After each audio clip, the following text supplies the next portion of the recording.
won't be live for another 3 seconds.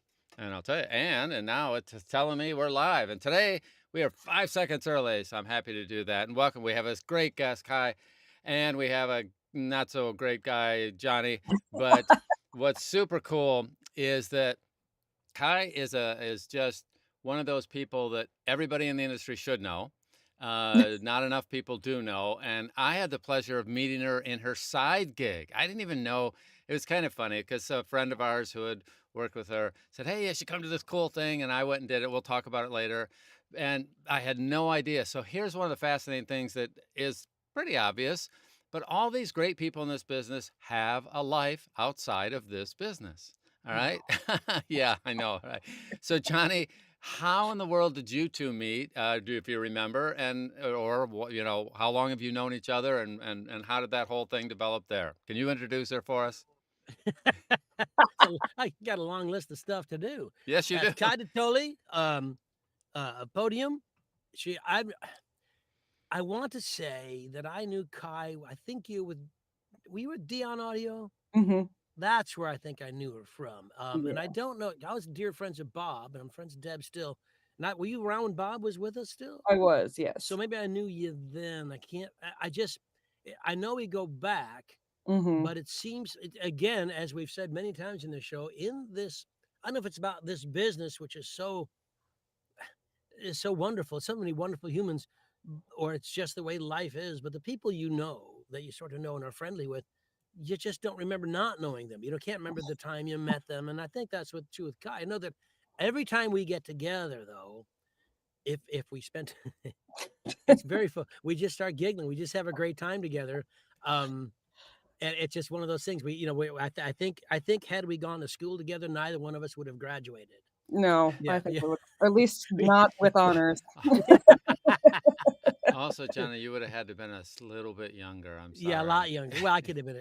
Yeah. Shut up, Don. bet. So yeah, but the thing is, it's just we get along famously, and there's lots of laughter, and it's wonderful. And we most recently were together in you were at the business workshop. Scott Brick and I, the business workshop, right?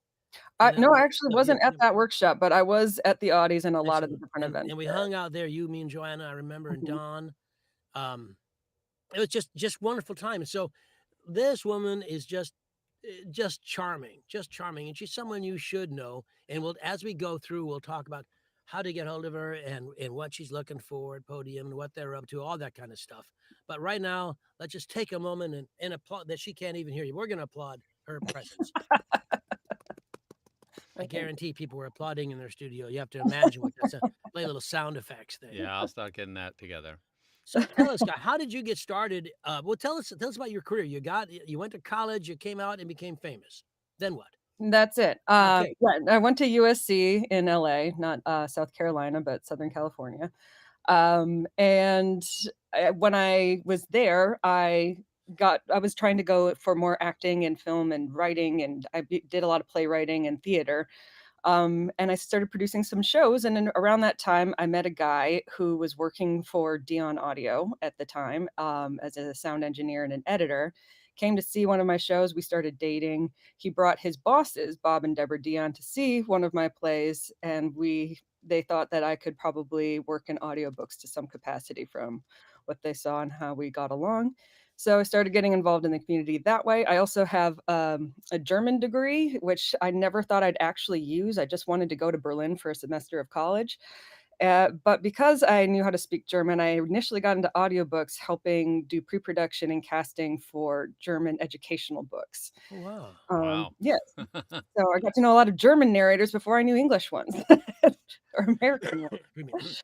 And I loved doing it. I had just a great time being able to match voices and know what was I was the only person who could understand what was going on in the script and what was required for these books to demonstrate conversational German.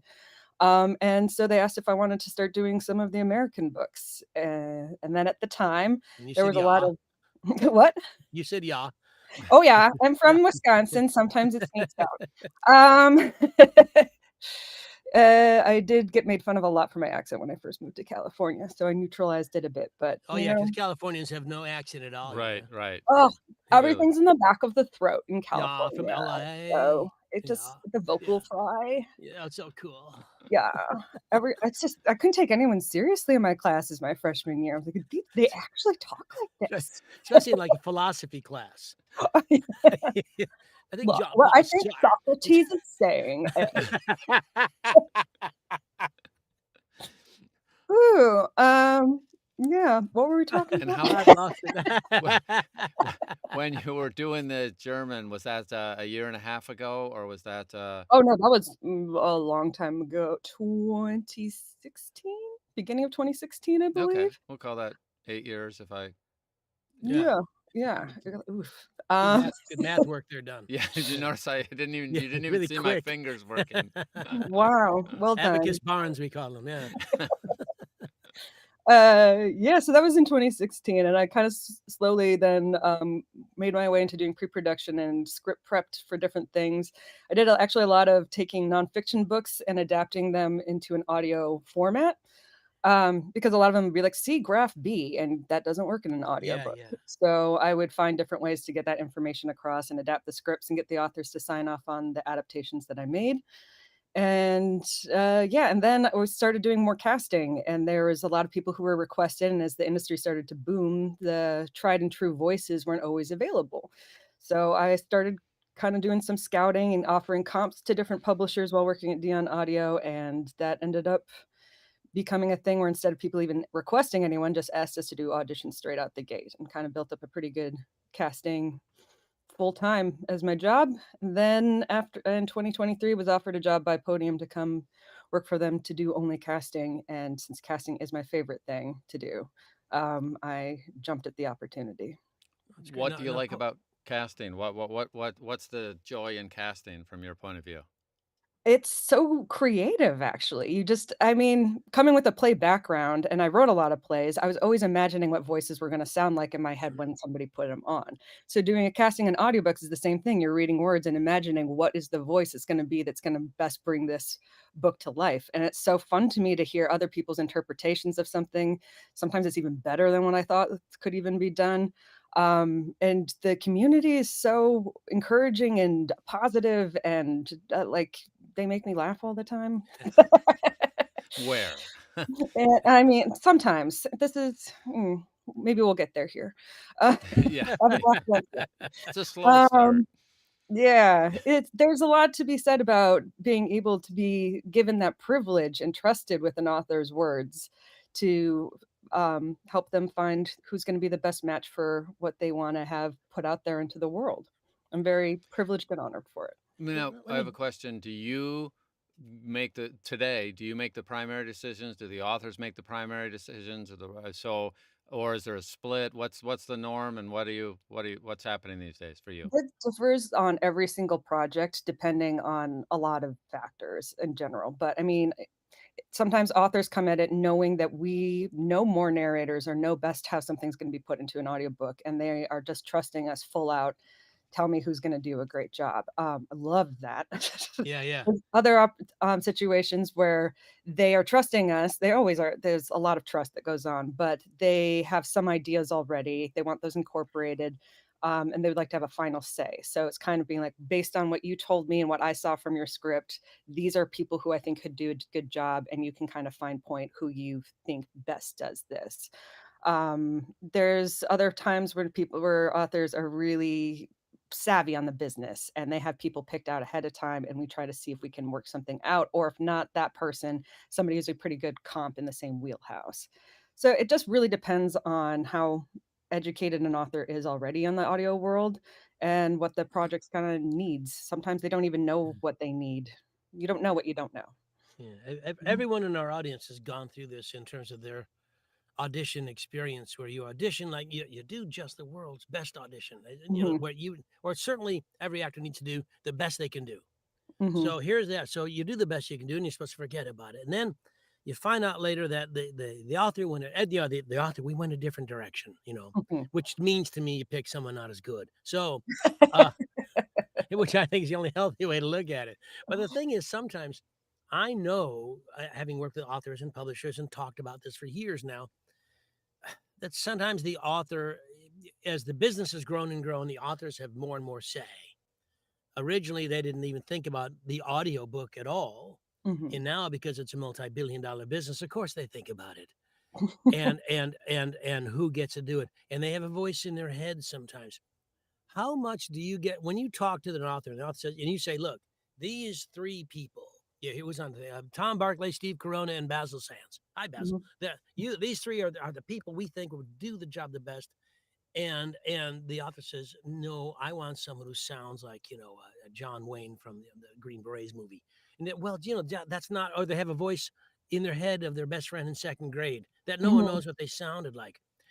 How big of a problem is that for you? I mean, do you ever have a success or chance to talk the author out of their idiotic ideas, casting Uh, wise? That's a really fun and dangerous way to phrase that question. Um, It's not going to hurt me. The answer is only going to hurt yeah, you. no, well, what I'll answer this in two parts. One of my favorite things to do is voice comping. I think it's really exciting. So if they give me a celebrity person that they imagined as this voice, more likely than not, Thor is not going to be able to narrate your audiobook. However, I do enjoy going and scoping through people who I'm like, all right, I know these people are in a similar range. Is there something I can find that might bring it out? Or there's something like that. And coming up with a pretty good voice comp. There have been a few situations where I found somebody who, like, I know the vibe you're going for, especially after reading the script. And paired with that background of what you're saying, I think this is where you're going to be at. Or I can kind of give a little bit of a range so you can they can pinpoint exactly, but here's kind of where we're looking at. So I'm pretty good at voice comps and I don't mind doing it. I think it's actually kind of a fun game to do. Oh, yeah. Yeah. Professional game. I don't take it's not silly. But and then the other times, authors have not considered different things in their books or projects, and how they thought something should sound isn't quite spot on. I have had situations where somebody said that their dream narrator would be somebody who was a British guy. Like they said a name I'm not going to name specific names just for whatever, but it was a British narrator that they really liked. But the book was all told from American POVs, American characters, and even much younger than that narrator was. So it was just that doesn't make sense. I could try and go Yeah. after that narrator or even a comp, but it will not service this book in this project. And for the most part, when you just lay it out pretty honestly and showing that you have the interest of, I want this book to do well and I want you to do great. They're pretty receptive. I haven't had too many troubles convincing authors that the casting them presenting to them is something that's going to be good for them. We have Well, a that's real great. quick. Yeah. We do Go have a ahead. quick question. So Mhm. please drill down on voice comping. What is that Uh, about? How do you do it, and what are you looking for? So, I think it's like you have an ear for music or you don't. Some people can sing an A out of the air because they know what an A sounds like, and some people don't. So if you listen to a voice of a massive celebrity like Tom Hanks, for example, somebody really wants their book to be read by somebody who sounds like Tom Hanks. I'll go through and listen to a bunch of samples, looking for somebody who has kind of a similar tone and try to find a good comp for Tom Hanks. So that's voice comping. Cool. Yeah. Mhm. Simple enough. Yeah, that makes sense. So now that you're at Podium, and I know Podium has grown leaps and bounds over the last 5 years or less, even. Mhm. So much. How many books do you think you guys put out in a year, and then break that down? And is it quarterly? Do you guys get quarterly lists and things? Oh yeah. I mean, I don't have the exact numbers for the quarters and the months, but there's always a set goal that you want to hit every single, like a general range that we're trying to look for. But the overall goal for this past year was 2,600 books, and next year it's 2,600 going to be books. more than that. So Wow. there's and we've hit our goal already actually. So we're good this year. Without going to without getting into any negatives or competitive stuff at all, can you Mhm. describe a little bit about the process? And I don't know if you're involved at all or what you know about it. The process of everybody has to buy the rights to titles. Mhm. So Podium wants to buy their books, and Dreamscape wants, and Macmillan wants, and everybody wants. Mhm. How does that work? Is there a big WrestleMania kind of thing, like Yeah, prize fights? it's a Yeah, bloodbath. There's yeah, I weapons figured. Yeah, yeah. involved. It gets really scary. 6 enter, 1 leaves. Yeah. Death threats, I mean, no, we all have to hide our true locations. It gets scary. No, it just comes down Putting to trackers in people's purses and stuff. I mean, this whole conversation is probably being monitored. I Oh don't yeah, know. yeah, I'm sure it is. But no, like I'm not on the acquisitions team, so they would be the people who are more accurate in Yeah. describing the situation.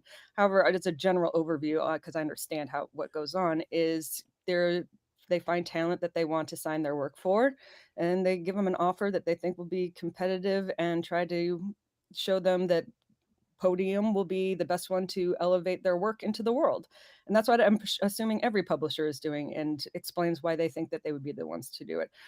Podium specifically, I think, has an amazing marketing team. I don't know if you've seen some of their videos and Yeah. Instagram, like I'm always dying laughing at them. I just want to hire them to do my own. I'm terrible at social media. So that's always a thing that can be another way to show that, hey, we're going to try and really make this a success for you. Just knowing that our casting team is very hands-on. We have a dedicated, specific casting team at Podium. It's not just the same producers or whatever. It's dedicated just to casting, and then a dedicated production team that's going to take the project all the way through. So here's a good question. So Maria is asking, Podium's known for buying what is trending. What does Khai see as the current trends? Where's things going? What's coming up this next year from your point of view?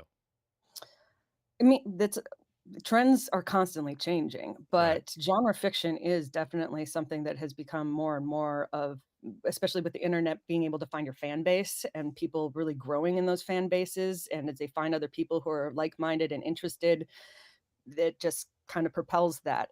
So that's why sci-fi, fantasy, lit RPG, they have very loyal and dedicated fan bases. And the more material that's out there, the more it becomes recognized, known on a more universal level. And those continue to be rising because of that. People who might have before have been like, oh, I don't want to be known as a person who's just into role-playing stuff. And now when they're like, oh, it's actually really popular and cool, maybe I'll check this out.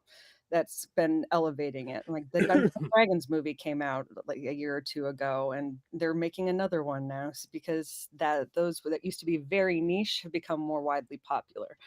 The biggest trending genre right now, though, as far as what I've been told and what I've been able to see from a lot of different information across the industry, is romantasy. So romantic fantasy, Romantasy? romantasy, romantic romance fantasy, but romantasy is a short.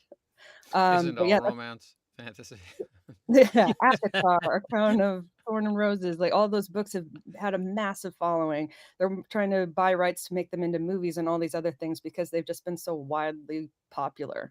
And yeah, book talk has also made a huge impact on the industry as a whole. So Well, what's whoever book talk? book Explain. talk, oh sorry, that's TikTok where people give book reviews. Oh. Yeah, and that will literally change the sales of a book overnight. It's crazy how much of an influence that little community can have. So if you go and look at what the trending videos are on Book Talk, you'll probably see what is the trending content of the moment. Wow. Before you bring up Michael's comment, I will get to that in a minute, how to reach out to Podium. We'll get there.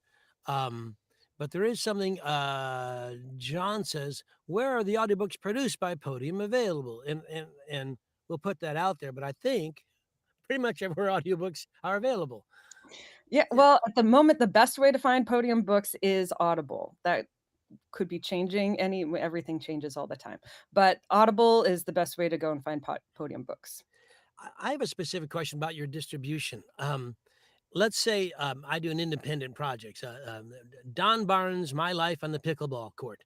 And so it's an action romance very starring short. Don Baarns. Yeah. It's very Sounds like short. a romantic. It's But yeah, pithy. it's a sports romantasy. So I wanted we're doing it together, and could we bring that book either finished or in any form to you guys for distribution? Do you guys do that, or do you need it from the inception on? There's different ways that can work with this. Again, because I'm niche in casting, these questions Yeah. are going to be best answered by another person. So I don't want I to won't hold you say to it, although I am anything taking notes. Yeah. But no, there's people, if you have something that has yet to be published, and Podium has been known to take those things from the grounds up and be the person who's the publisher across all formats. That can happen. Other times their book has already come out in an ebook format, for example, and it's shown that it has a lot of promise in that format, and they'll take it on to do the audio version and do the audio production and do the rights for that. So there's a lot of different ways that it can be done depending on where you are in the game and what it is that you're trying to do. There have been times where there was somebody who did the print rights and then Podium did the audio rights. Right. Mhm. Okay. Let's go to Melissa's question. Okay, yeah, that's a good one. Yeah.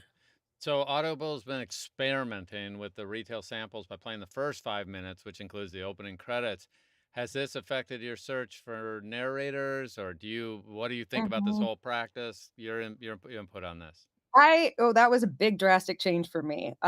Where initially I might have said some 4-letter words as I was trying to do some things I added because some I might have 5-letter ones in there too. Yeah, yeah. I can see you and raise you one, but go ahead. yeah, well, there was just because it came so it came so unexpectedly, and there was already some samples that I had used the link for the book to send to somebody as like, "Hey, I wanna use this person, and here's why."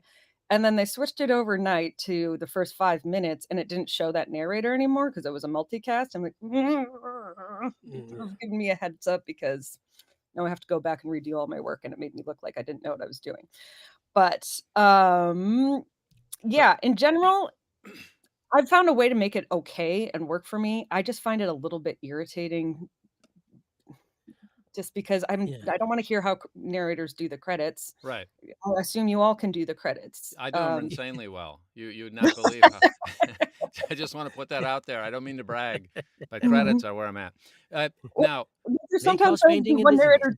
there'll be one narrator who does the credits, and then it starts in chapter 1 with the other narrator too, and I'm like, "Well, now this" so it's Right. just making it takes me a little bit longer to find the right sample. So I'm not a Let me ask huge a question fan about of this that. right on top of this, because I don't know if the union would have anything to say about this or you guys.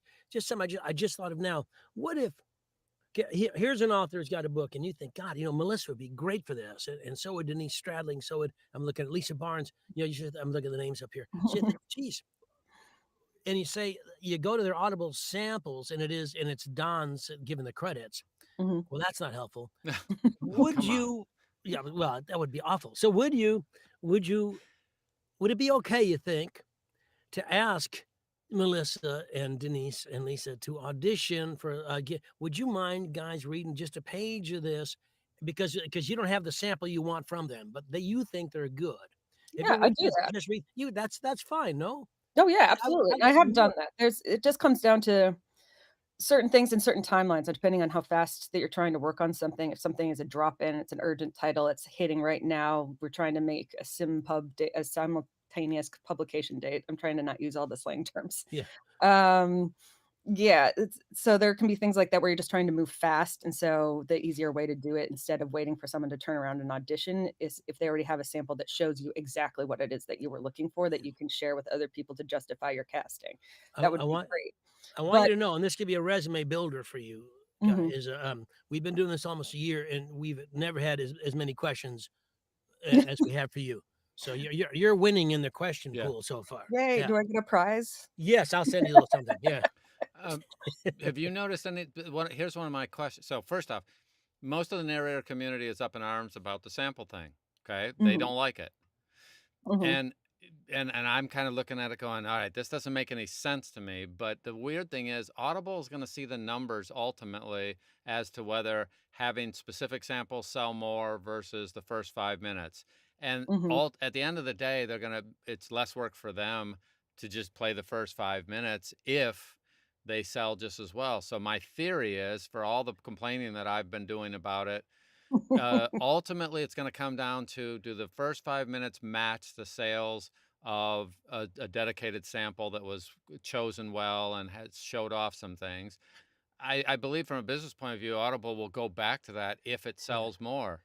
Well, I think we all know that Audible has artistic integrity as number one in their Yeah, business clearly goals. Yeah. not. But Yeah. it's all about the sales. So the question, do you have any insights as to whether does it make any difference in the sales if I have this fantastic curated sample versus the first 5 minutes? Can you tell yet? Well, I have yet to have a secret liaison meeting with Audible to find out their internal sales, but when I do, I'll let you know. Okay, just me and our 7 listeners. Yes. But no, I haven't heard if that information is even available yet because it's still been a pretty new switch.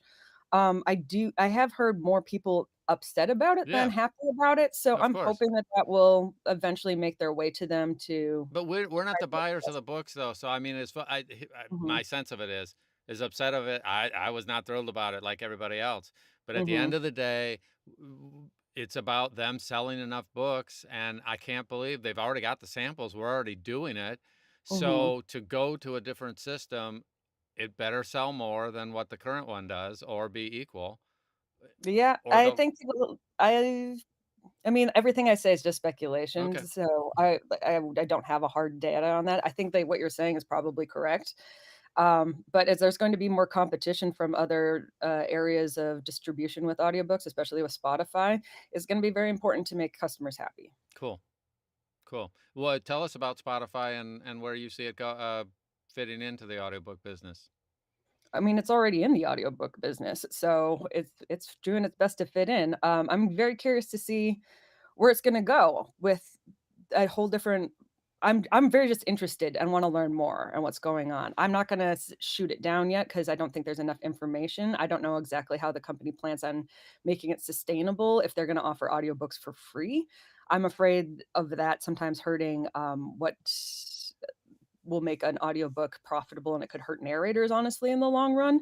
So there's a little of that apprehension about it, but I don't see them being able to be free streaming for audiobooks forever. And I know it's just a limited amount of hours every single month. So somebody who's a very casual listener and doesn't listen that much, but just every so often wants to hear something, that might be a good platform for them for that search situation. But if they're somebody wanting to hear, like a lit RPG book is usually 20 plus hours. Yes, yeah. I have it Yeah. in my head. You listen for 3 hours or 3.5 hours, and then Henry walked into the cave and then it just stops. So Yeah. that so how do you got to wait for next month for your time to re-up to see what happened in the cave. By then you're not interested. Yeah, I don't Yeah, think that that is a good platform for books that are longer than what yeah, they're yeah. minimum, which it also seems very arbitrary where they cut it off. Like a bunch of that seems It's really With the good it for wouldn't be pamphlets though. necessarily well, my Problem is, jam right now, but we'll see. Like I don't know where they're gonna go or how they're gonna do it, and if they're gonna adjust that platform or that model.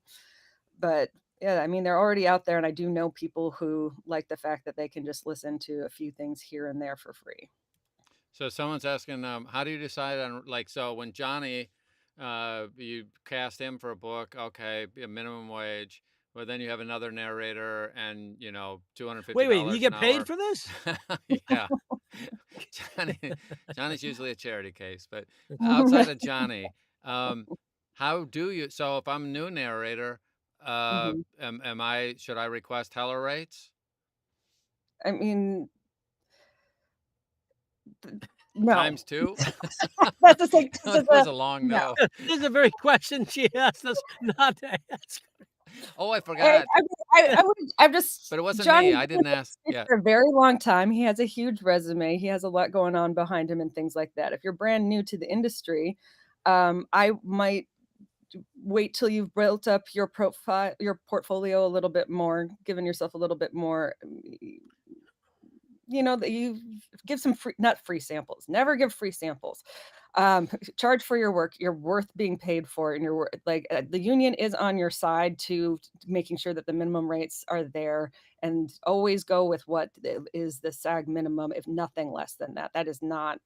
If anybody via ACX or an independent thing is trying to lowball you on what is the base minimum for a SAG project, don't. You're also kind of messing over a lot of other narrators by doing that. So know your value, know your worth. Don't be afraid to ask for it, but also know where you stand in the whole community as a whole. No, I So, want to go back to something. You said mhm. no free samples, but that's different than you asking me to audition. Wouldn't that be a free Oh, sample? sorry, I meant free samples as in like don't do a free book. Okay, okay, good, good, good. I just want to clarify that because that's what I thought. But Yeah, no, no, no, no. I mean, if you don't want a job, don't submit an audition. yeah, Yeah. yeah. I That's mean, kind of part of the actor's life in any, not even just audiobooks. If you want a commercial, if you want a movie, if you want anything, you gotta show them what you can do. Auditioning, a lot of actors I've talked to goes, well, you don't. They say to me, John, you don't audition, do you? And I audition. I wouldn't say every day, but almost every book I get, I mean, unless someone says, John, this is for you, it's perfect for you, or the author asks you whatever. By and large, I audition the same as anybody else. Mhm. It's part of the actor's job. Mhm. It's not an option not to. Mhm. You read for the role because while Johnny may be right for it, if they can find, let's be honest, if you can find someone who does just as good as well, they're not that good, but if you can find someone close to me who pays costs a lot less, you might be happy using them. Mhm. Simple as that. I mean, it's just, I mean, not every book has the budget that can afford a Johnny Heller or a Scott Brick or that kind of thing. It's just not in the budget. Mhm. So you get a Steve Corona, 50, 60 bucks. I'll pay for that later. Yeah. Uh, let's see. There's a whole bunch of other questions. Let's see. I think some people are a little. Let's see. Do I read the book first before I submit a proposal? What do you mean by proposal? I'm not sure what proposal means. Do you guys? No, I'm not sure Can you either. see that guy? Yeah, I You think know, that might be for indie projects or something on ACX. in general, Michael, you're not submitting a proposal. You're auditioning for a job. Mhm. Um, and generally, when you audition, if Khai sends me a script, she rarely sends the entire book. If it's lit RPG, that's a big chunk of mail there. She'll send you 2 or 3 pages and maybe a little character breakdown to help you or what's happening in the story at this important part. But by and large, it's just a few pages and you're auditioning for, and they recognize, meaning Khai recognizes that the character I'm playing in my audition may be different when I actually do the book because then I've read the book. So Mhm. prior to doing the book, yes, you read it all. But auditioning, no, you don't read it all. You read the pages you're going to audition for, but not the whole book. There'll Is be that? one exception to that I'll give, though. If there's a book with a lot of trigger warnings on it, Yeah. I wanna make sure that you're comfortable with the material, and I will send a full script to people depending on the certain type of material it is, to make sure that you're not wasting your time and I'm not wasting my time for you to audition for something that is not something you want to do. So, I will send full scripts in those situations. Do you highlight some of the trigger? Not the I word, always obviously, list but what they are, and I try to yeah, even say where in the script they are so you yeah, can because that's a long. find. You define things that are object. You get to the end of the book and you find out. And then Bob Mhm. the cannibal was happy. Oh, I can't do cannibal books. You know. Yeah, exactly. I hate the comedic cannibal books. Those are out of my reach. So, and it's a heavy genre. So we're Or sitting around having loin of Dave, and we're chatting. That's okay. funny. I actually did a podcast that had a sketch comedy podcast that had a sketch about cannibalism. So, it was comedy cannibalism. Yeah, nothing's funnier than friends sitting around eating friends. Yeah. Well, Monty Python did the bit about. Remember the 3 guys in the boat, and they're Yeah. all just eat my lip. What? It's all gamey. So cannibalism can be fun. So, That should be the takeaway of this before the yeah. show. We want you all. We don't used to What did say you it out learn? loud. Come on. Okay, that's the quiet part. Just keep it to yourself, Johnny. That's This only is why among Kai and I should friends. never ever share time So, together. Kai, by the way, so we were talking a little bit earlier that sometimes some people have something outside of the business that they enjoy doing. And I met you through something here in Los Angeles. We both live in the LA area and I'm close to Burbank. So are you. You do this thing, tell us the official name for it, but it's a mystery theater, mystery murder. Give us the details. Yes, it's called Made to Order Mysteries, but made is MAID because me and my business partner are the maids that guide people through our murder mystery events. And it's an immersive interactive event. It's not a theater, it's more of like an escape room, but very highly themed. Yes. So, like, I we was at did. one. So I get to Yes, tell you were at the nursery crimes one, and you were Jack Be Nimble. I remember it. And it was a not safe for work theme. We kind of made them a little bit more adult and saucy. And Yes. Yes, it was awesome. and yeah, it's super fun type of thing to just people sometimes be like, "Oh, do I have to act and do I have to put on?" Like, nobody has lines. We tell you what information you know. It's up to you to share it however you want to share it. You can be very theatrical. You can just tell somebody just as casually as we're talking now. And then you have to interact with the environment that's in theme of the world that we are in. We've done things that have been medieval Greek gods and goddesses. Game of Thrones was just recently. We've done Harry Potter-esque things with wizards, also Marvel superheroes.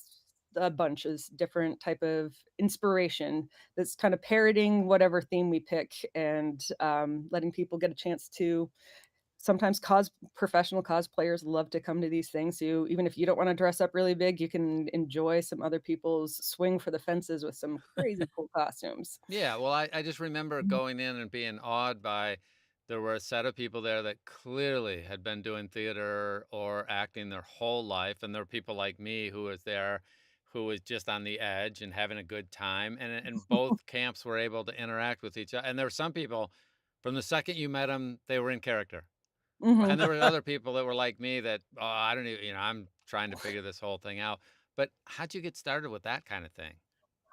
It's actually happened from my sister-in-law asked me to do a murder mystery for her birth I think it was her 30th birthday at the time, that was a 1920 Star Wars murder mystery.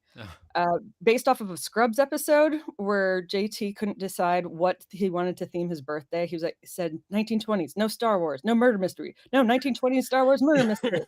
So from that, she asked if I could do that. So I did a big deep dive into all these characters and figured out how I could kind of put that into a Prohibition era. Han Solo was, smuggling booze, not Yeah, no. spaceports, etc. And it worked out really well and had a great time, had a blast with it. So then I ended up doing another one for friends that was just classic villains. All villains were at a big masquerade ball, and that was super fun. And my very good friend who was at both events has an event planning background, a theater and acting background, and she asked if I wanted a partner to help make these into something that we could do for more people outside of the people we know, kind of make a business out of it. And I said, yeah, why not? I love doing it. I love Is theater, I it love a one mystery. evening event, like over 4 hours or 5 hour kind of thing? It's like a 2-hour event. We try to keep it pretty tight, keep people interested That and sounds so fun. involved. Yeah, people vote for who they think done it. If you're correct, you get them. If you don't, you accidentally kill somebody off. Murderer gets to kill somebody else off. You might die before you leave. And there are There's very, very, prizes. so think of an escape room type concept where there are clues all over the place. And if you are smart enough, you can put together the clues and figure out who the murderer is. And so everybody gets to vote at the end on who we thought the murderer was. And yet, if you are there the first time, the clues are so clever that they go over your head. I mean, seriously, there were a couple of the clues where it's like, that is brilliant. I never would have thought of that. There were 3 locks. And I mean, you could Are people drinking throughout? no, Because that's helpful, they I could bet. be. You Yeah, can be. actually, there was a bar. There was a bar, and sometimes it would have helped me a lot. I didn't drink enough really to get it well. But it was Well, it reminds brilliantly me. executed, Thank and it you. was something. And then how often do you do these on average?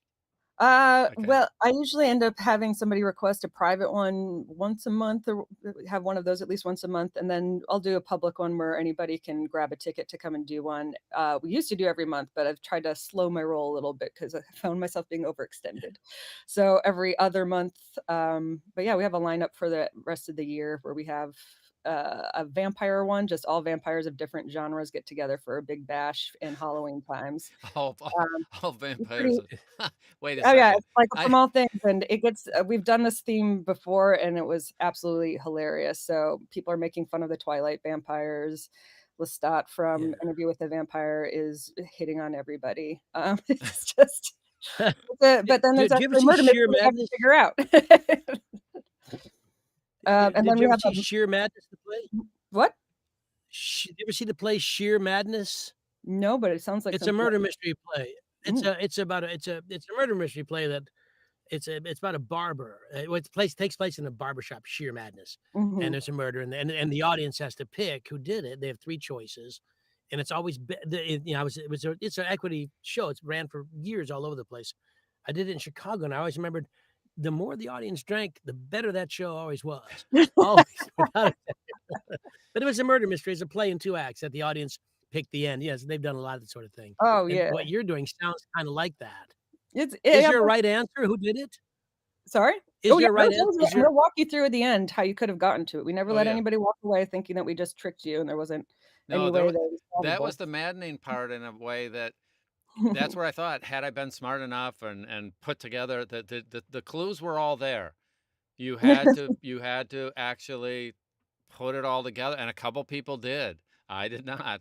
But But there were people that did, and it told me, and it was great when they did the walkthrough at the end because you went, "Oh, okay, I just missed that one." And if you didn't get them, and if you missed some, then it would take you off in a different direction. You would suspect somebody else, and the character, whoever it was sitting there in the room with you, and they knew. I think, didn't they know? Yeah, they find out when they arrive. One person opens up their little portfolio we give them at the beginning and finds out right then and there that they are the murderer, and they have to try and get away with it throughout the course of the night. Yeah. We give everybody a small little personality profile questionnaire to fill out before coming to the event, so we know what type of person they're gonna be, who's gonna be a good murderer, what character is gonna best match their personality, and then assign people accordingly. So I'm casting even in my free time. Yeah, that's it. Wow. That's true. Yeah, yeah. You walk Do in and you do you find do out, you ever oh, get I'm somebody cast as this character or that character. Yeah, do it you was ever cool. accidentally cast somebody who's like actually an actor, like Stanislavski trained in a method actor, and they start actually killing people? Haven't had that problem yet, but there are definitely Oh, some just people just from their yeah. their questionnaires where I'm like, "I think you probably have killed someone in the past." That's Like, the level that you yeah, can your use that darkness. sense memory. And by the way, we are in LA, so there are plenty of people that have that background. So they Oh, could yeah, be yeah, there. that yeah, yeah. Mhm. So, I want to A I want town to of like serial killers. it. But so if you're in LA, you definitely should go to this. I mean, because it's a fascinating event to go to, and get yourself a ticket. Go to it. Check that out. Be sure I'll put in the show notes the URL so that people can find a Oh, great. link to you. Okay, for that, and then. I know the question that didn't get asked yet, but somebody's going to say, "Hey, I'm not on Podium's roster. I don't have a Mhm. casting director there that I know or that I've ever interacted with. How do I get on your radar? And do I go after an individual casting director? Do I just send it to a generic editor? What's the process if I want to be on your radar?" Sure, excellent question. It gets asked a lot of the time. The way to get on our complete radar, as Hmm. you call it, Okay. is casting at podiumentertainment.com. Okay. Shoot a reach out with that with your just a little bio, a link to a website, pertinent information like that. If you can try not to link or attach actual audio files, it fills up our inbox real fast. So it's a little bit preferable to have a link to something rather than attach something. But yes, perfect, right there in the Can chat. can you make sure that I spell that correctly? Uh, That is correct. that is correct. Okay. Mhm. I'm one for Um, one. I feel good. Gotcha. You messed up calm. No, you did good. Okay. And then, so no. I also don't mind direct reach outs though. I'm especially if you've done something where I know that we've had like even you're like, I saw this, just wanted to reach out. Here's my brief bio or information. And happy to shoot anybody the narrator form from that because our narrator form has been very clutch in finding the right people for right jobs. It's pretty thorough, but you can always go back and edit it anytime. If you filled it out before, but you want to make updates, you can always go back and make updates from the exact same link. It's been a very useful tool for our whole team. So, So I want to clarify that. So you have mhm. a form, or you send me a link, and then I get to fill out some stuff, and then I could go back and update it and keep it up to date as I add new things to my resume. Is that close? That's correct. Yes. Okay. And I Mhm. get that by doing a direct interaction with you, or casting maybe likes my stuff, and then they would send that They link to. should probably, if you reach out, they should probably get back to you and send you the form as well. Okay. But yeah, my direct email, I don't mind sharing it. Go. The Okay. chat is Khai at podiumentertainment.com. It's fine. If I don't respond to you right away, just to know that. But like I always see them. I just can't always respond right away. Right. Did Mhm. I typo? I always want to verify. Let me hold it. That looks correct. That looks right. Mhm. You know, Lisa, your lovely wife, brings up a great question that I wanna get into for a second. On a narrator's when I link or when these Mhm. folks link to their site, one of the things I Mhm. always talk to my students about their demos is Mhm. not so much their length, but how they list them. Mhm. That's To huge. say the name of the book is not as helpful as saying, Mhm. for me anyway, and tell me what you like, fiction slash humor slash male female dialogue slash French accents or Yes. whatever. Is specificity helpful and important to you? Yes, it's massively important. It just saves me that much time where I don't have to click through a bunch of links hoping that I find what it was that I was looking for, or have to be like, "Oh, what was this book labeled as? What genre was it?" I Not to be crass about it, but I don't really care who the author or the book is. I'm looking for you at the moment, not for an author. I wanna know, what can you do a certain accent? I'm looking for a French accent. You said you could do one. Where is it? The I want to hear how you do a male and female voice, or a bunch of different gender, like different types of characters. Different age ranges is super helpful. That style of different genres varies massively. How you're going to do a romantic scene should be very different than how you do a YA book or how Yeah, you yeah. do a nonfiction book. Um, Oh, so come I would on, that's acting crap. What? So being genre specific is super helpful too. I mean, even lit RPG, you have to know your audience. A lit RPG audience is a lot different than a mainstream audience. A lot of these people are big into anime. I mean, I'm one of them. I'm one of these people. We're big into anime. We like these things that have a certain level of animation to the delivery with them because that's what you expect from that genre. I'm not looking for that when I'm listening to other literature. But for lit RPG specifically, yeah, I want to see if you can kind of go for the fences and do some weird creatures and weird alien voices and stuff like that. Make it still sound grounded. So that's another genre specific sample that's super helpful to hear because I'm not going to hear that Yeah. in your other samples. Lisa adds what's annoying, but before I'm going to lead you for 1 second because what Mhm. annoys me, what I find annoying is, and it happens so often when someone says, "Here's the sample. It's male female dialogue romance." Let's say it says, "Okay." Well, then you listen to it, and it's a full minute of narration prior to the male female dialogue. Mhm. Get to the dialogue as fast as possible. There you go. It's just this is why you're Mm. perfect. Yeah, because yeah, because I want people to understand that you, Khai, don't have time to listen to that minute of narration prior to hearing that. You need the male female. If you're gonna do a French accent, put the fucking French accent right there so you can get it. Mhm. Don't make me wait. It's my look. Were I a casting person, that's what I would like. How do you feel about it? I should say it that way. Words right out of my mouth. Thank Yeah. you. Yeah, no, Counselor's get to leading the the meat of it. witness. That's right. I certainly am. I noticed that this is usually a newer narrator thing, but I've seen even more established ones do the same thing where they're worried about the context of the sample. I don't need to know what's going on in the story. I need to know if you can do that dialect. I don't need to have a nice clean button on the end of it or have it start in a place so it'll build up the whole scene. I understand. I'm literally listening for how you do the voices that you labeled that you're doing in that sample. And so please get to it as fast as you can so I can just be like, yes, they have this. I have confidence in them and the situation, and I'm not going to embarrass myself by submitting them for this. So somebody kind of, so I'm going to pull this question up, but it's a total newbie. Now, do I need to wait till I have a demo ready and a website, or should I contact casting even now? I would wait till you have some material to show, Yeah. personally. I mean, Mhm. you mean you're not going to trust me if I say I'm pretty good at this? I'm, It's helpful to have some material to reference and listen to, so I won't even know what to consider you for until I hear what your voice sounds like. right. Okay. So yes, in other words, the answer to that is you do want a body of work so that you can justify or prove. As soon as Kai hears that I can do a Jamaican, because I've said it's labeled Jamaican and I do a Jamaican accent beautifully, I'll just let you know that. But see, right now she's going, until I hear it, I'm not too sure that this Yeah, guy's yeah. gonna do a I've good. been burned too many times by people who said they could do something, and it turned out they could not. Okay. So especially with accents, I need to have proof of it before I'm gonna put my neck on the line for it. And then styles, of course. Now, do you want to, like you were talking genre specific? Lit Mhm, RPG needs to have all the big, basically thinking of watching animation and people understand that genre and they're mhm, performing with something that's consistent with that genre. And then if I do it, yeah, romanticy, is that what you called mhm. it? Yeah. Then that's going to obviously be a whole different feel.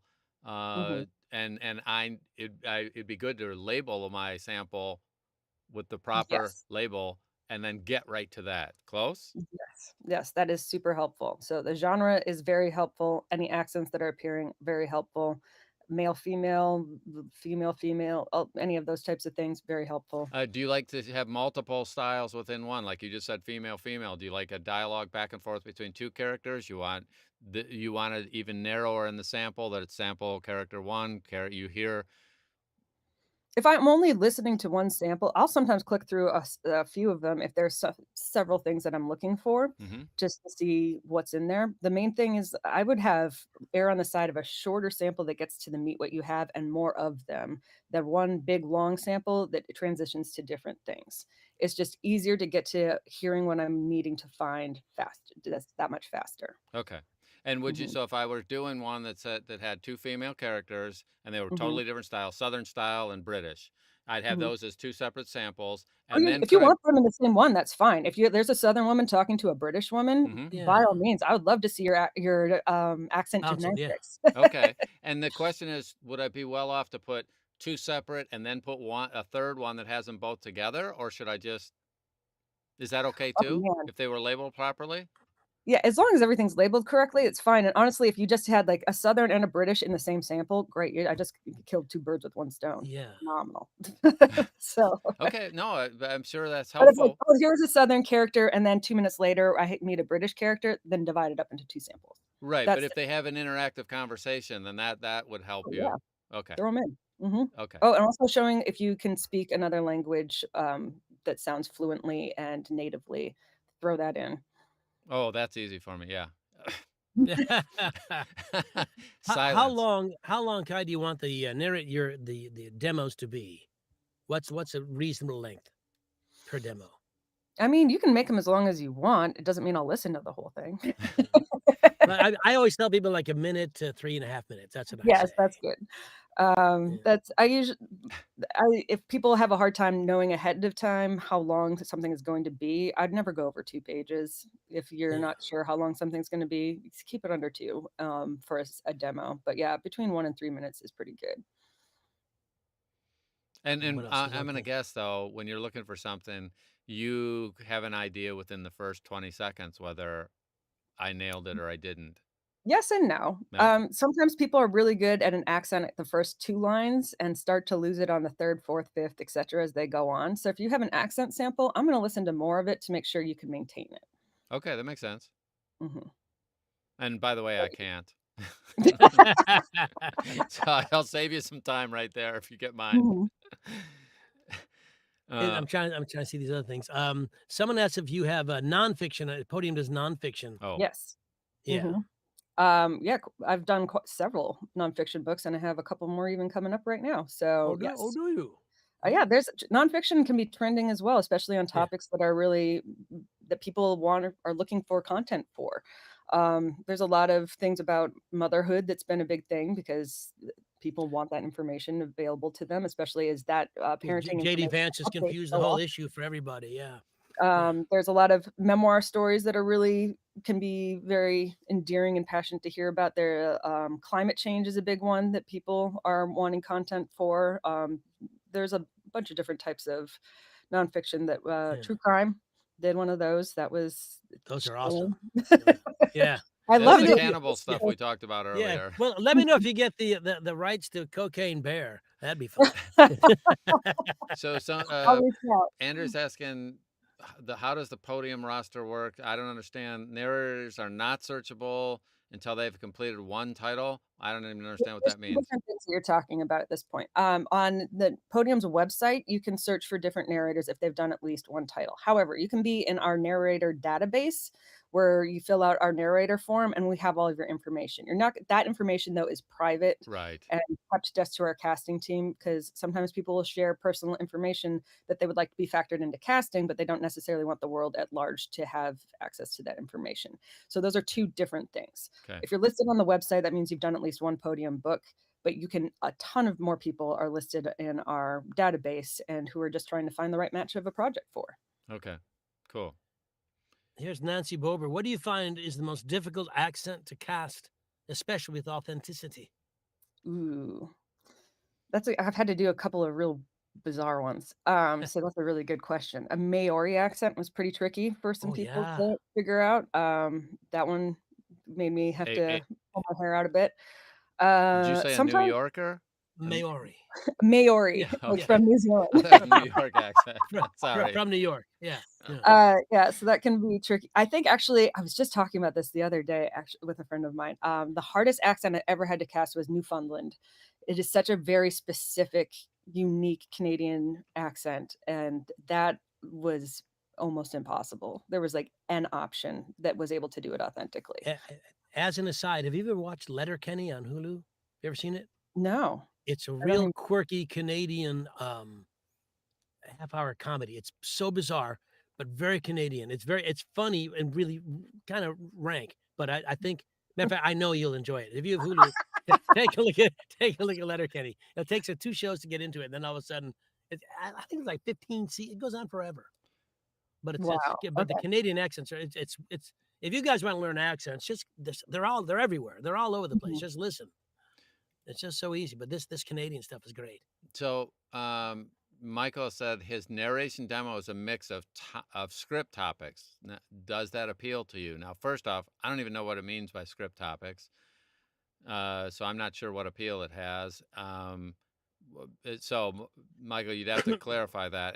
Does that make any sense to you, Khai? I think what it means is in all of one clip, you have like, here's my YA thing, and then it bleeds into a romance thing, bleeds into a thriller. Oh, I think that's what you might be going at.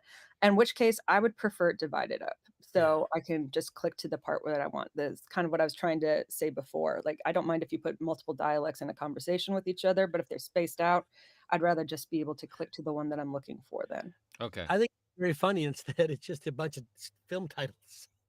Like 2 minutes of just I would hire that guy. All right, so what else we got? Let's see. So many questions to you. This is great. Mhm. Is there any as we get nearer to the close of the show, any big projects coming up that you're super excited about right now? Let's see. Well, speaking of accent gymnastics, there's a book that I cast months ago, but is finally just coming out in I think a week or two, called Bitchcraft. Bitchcraft. The Witch's Assistant. YA. It's but it's what was it? The Devil Wears Prada, but if Miranda was a witch. And it's so fun, but the accents that were required of this narrator had to go all over the place, from like deep south to very proper British to, it was just absolutely everything and he was able to do it, and like all rapid fire in dialogue with each other. It's not like this is a scene where this happened and this was a scene where this happened. And because it was so taxing, I did do custom auditions for it and really dug deep and far and wide. And they wanted authentic casting. It's an LGBTQ protagonist. So really dug deep to find the perfect person. And I was so happy with how it turned out. And so I'm really excited to have that one come out to the world. That was a really cool one. Oh, great. I also did the biography of Randy Savage. That was super fun to hear the auditions for, because to give a nonfiction grounded performance, but then also have to do literal clips that were from WWF, Yeah. WrestleMania things, and have to do the impersonations, was again asking a narrator to do gymnastics, and everybody crushed it. I was so torn. I was like, I don't know who should get this book. They're all amazing. So Now, that one was like a Sophie's Choice situation. when you get into those kind of things, do you end up having to pay performer, since obviously it's a smaller group of people that can be that wide and that varied, does that end up Mhm. being paid higher than me doing a nonfiction that's all one voice ish? It depends on the narrator, honestly. So it's So, more, yeah, okay, their mhm, background than it is that I had the gymnastic skills, correct? yeah. Yeah. I Yeah. mean, yeah, that's kind of what it comes down to. Okay. Mhm. Okay. There's some Oh, wow. people where that's not an effort for them and they just love doing it. So Yeah. there could be that too. Okay. Mhm. It's always it's actually for me having a whole bunch of different characters, different accents. It's an absolute pleasure. It's so much more Mhm. fun. It's just great. I mean, I like it, and I think if it's something that you're comfortable doing, it's wonderful to do. If you're not comfortable, it's the same as anything in life. Oh, yeah. Like yeah. When I So hear that somebody nail it too, I do. One of my things that I absolutely love is accents. I have a good ear for it. I, especially because I learned how to neutralize my accent because I was made fun of it, but then I took courses and wanted to learn about how all accents got to where they were and why they are, and I found it so fascinating. But so then when I hear somebody who is really knows how to nail it and flip back and forth flawlessly, I will literally be at my computer clapping for them by myself. Like, I assume everybody was at the top of this whole interview. Just be like, "Yes, Joe, you did it." It's tough. Having an accent that people can make fun of is I grew up with a British accent, but I couldn't say the letter R. So I stuck to British Elmer Fudd till I was 8. So, so he got made fun of for freckle-faced British.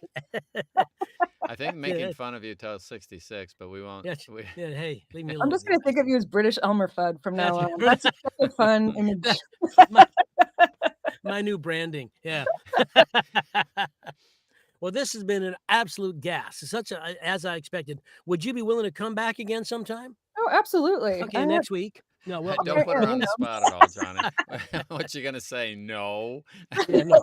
Well, Don, this is why you do it thou. See? Oh yeah, there's proof. I'm held into it, legally binding, right? That's right. Yeah.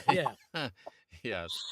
No, I mean, I didn't laugh at all. I clearly hated this entire experience. So, yeah, sure, I'll come back. You're a delight. Yeah, Don, what have you got coming up, pal? Oh, let's see. I have my daughter's getting married in another couple months, so that's coming up. So I'm a little excited about that. Has nothing to do with the rest of this stuff here. Tech show is every Tuesday at 5 o'clock Eastern, same channel. So VO Tech Simplified is on later today, 5 o'clock Eastern, 2 o'clock Pacific. We're always talking about cool tech stuff and what's going on to make your voiceovers easier and your audiobooks easier so the production is better, so that when it gets into Khai, she's like, this is great. So we're talking about all the things related to a home studio every single week. So we'll see you on that. Johnny, what do you have coming up? The next big thing, of course, the New England Narrator Retreat, October 14th to 17th. Pretty much sold out, but send me a DM. We'll see if we can squeeze you in. I've talked to Khai already about joining us on March 4th in New York City for the Splendiferous. It's a full day, but it's the day of the Audies. So we'll be done around 4:30, so you can comb your hair. And then I'm also going to invite Khai to next year's New England Narrator Retreat if you feel like crossing the country and joining us. I would love to. Inviting you right now. Yeah, no, it'll be in I've October always in seen New the pictures and things. I'm like, man, that looks like such a great group and such a good time. You would be perfect for it. When's your next and Khai? When's your next Made Mystery event? October 11th. And what's it about? Real That's quick? the vampire one. A vampire one. Okay. And if people want to know about that, let me type in the what's the address that they should did I put that in already? It's www.madetoordermysteries.com. Made, M-A-I-D. Clever. Hey, did you see Discovery of Witches on TV? Have you seen that yet? I haven't seen anything. I just work all the time. It's so good. Joanna's got me watching it. I'm hooked. Oh, all right. It's vampires and witches and it's time travel. It's awesome. All right, that definitely sounds up my alley. Yeah, it's so good. I think it's Netflix or one of those streaming services. Can you verify that I got your site? That's correct. I did it. Okay. Look at you, batting 1,000. I guess that's okay. We've gone over. Okay. Khai, thank you for being with us today. An absolute joy and a pleasure. Thank you, thank you to all our listeners and watchers. Yep. Say if you like the show, put it in the comments. It really makes a big difference in how far this show gets out there. Yep. You guys have a fantastic day, and as always, we look forward to seeing you on the wires. See you next.